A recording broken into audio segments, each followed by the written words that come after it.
Bismillahirrahmanirrahim. Assalamualaikum warahmatullahi wabarakatuh. Saya Muhammad Ikhlas Saputra, Prodi Bahasa Sastra dan Arab, Fakultas Adab dan Humaniora, UIN Raden Kota Palembang. Saya akan menjelaskan tentang mata kuliah metodologi penelitian dengan tema hakikat penelitian, urgensi metode penelitian, dan manfaat penelitian. Poin pertama, apa itu hakikat penelitian? Penelitian pada hakikatnya adalah suatu kegiatan untuk memperoleh kebenaran mengenai sesuatu masalah dengan menggunakan metode ilmiah.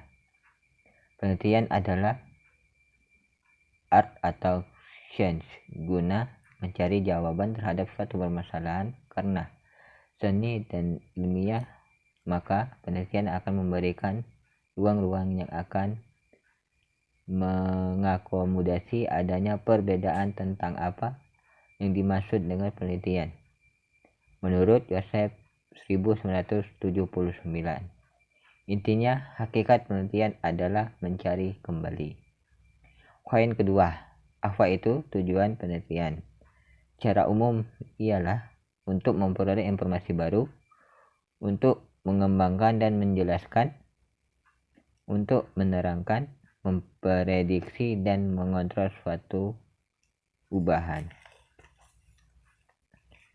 Secara umum, urgensi ada dari poin selanjutnya yaitu urgensi metode penelitian. Secara umum, urgensi dari metode penelitian menurut Sutrisno Hadi 2001 halaman 10 ialah untuk menemukan pengetahuan baru, mengembangkan pengetahuan, dan mengkaji atau menguji kebenaran suatu pengetahuan. Poin terakhir yaitu manfaat metode penelitian. Manfaat penelitian adalah kegunaan hasil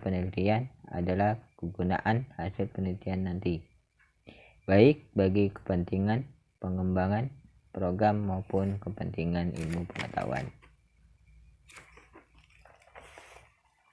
Adapun dari hasil presentasi sore tadi yang saya dapatkan dari penjelasan seks mengenai tema hakikat penelitian ialah ada beberapa lebih tepatnya 5 kata, yaitu hipotesis, generalisasi, kuesioner, responden, dan kualitatif.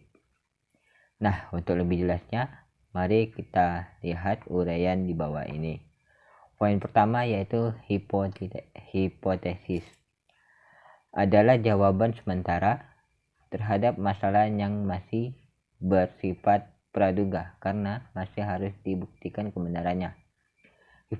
Hipotesis berasal dari bahasa Yunani, yaitu hypo artinya di bawah dan tesis artinya pendirian, pendapat yang ditegakkan, kepastiannya. Poin kedua yaitu generalisasi adalah proses penalaran yang membentuk kesimpulan secara umum melalui suatu kejadian, hal, dan sebagainya. Kuesioner adalah cara pengumpulan informasi dalam jumlah besar yang relatif murah, cepat, dan efisien. Dengan kuesioner, kita juga bisa mendapatkan data dan sampel orang banyak. Pengumpulan datanya juga relatif cepat karena peneliti tidak perlu hadir pada saat pengisian kuesioner.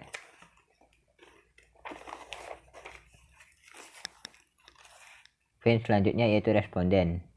Subjek penelitian adalah pihak-pihak yang dijadikan sebagai sampel dalam sebuah penelitian. Subjek penelitian juga membahas karakteristik subjek yang digunakan dalam penelitian, termasuk penjelasan mengenai populasi, sampel, dan teknik sampling atau acak dan non-acak yang digunakan. Poin terakhir yaitu kualitatif.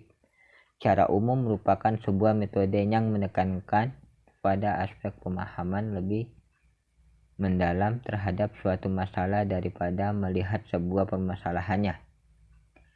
Penelitian kualitatif adalah sebuah penelitian riset yang sifatnya deskriptif, cenderung menggunakan analisis dan lebih menampakkan proses maknanya. Nah, jadi selain uraian di atas yang saya dapatkan, juga ada uraian sedikit mengenai pemaparan dari tes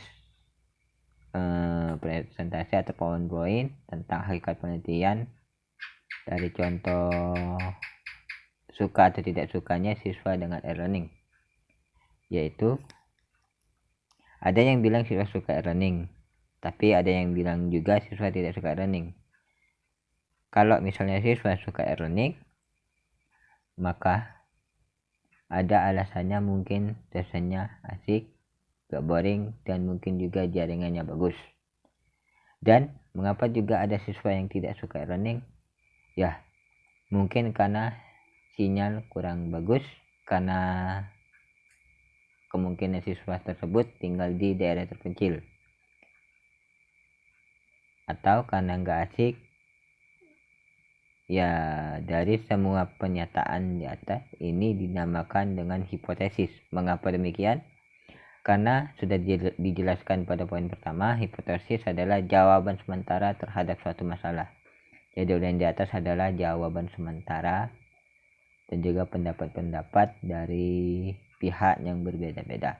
Nah, mungkin itu saja yang dapat saya sampaikan dari materi uraian di atas tadi mengenai hakikat penelitian dan juga uraian di PowerPoint presentasi. Apabila ada kesalahan dalam penjelasan saya mohon maaf, atau tidak kurang jelasan dalam penyampaian saya mohon maaf. Kalau Allah yang mengampun. Saya akhiri. Wassalamualaikum warahmatullahi wabarakatuh.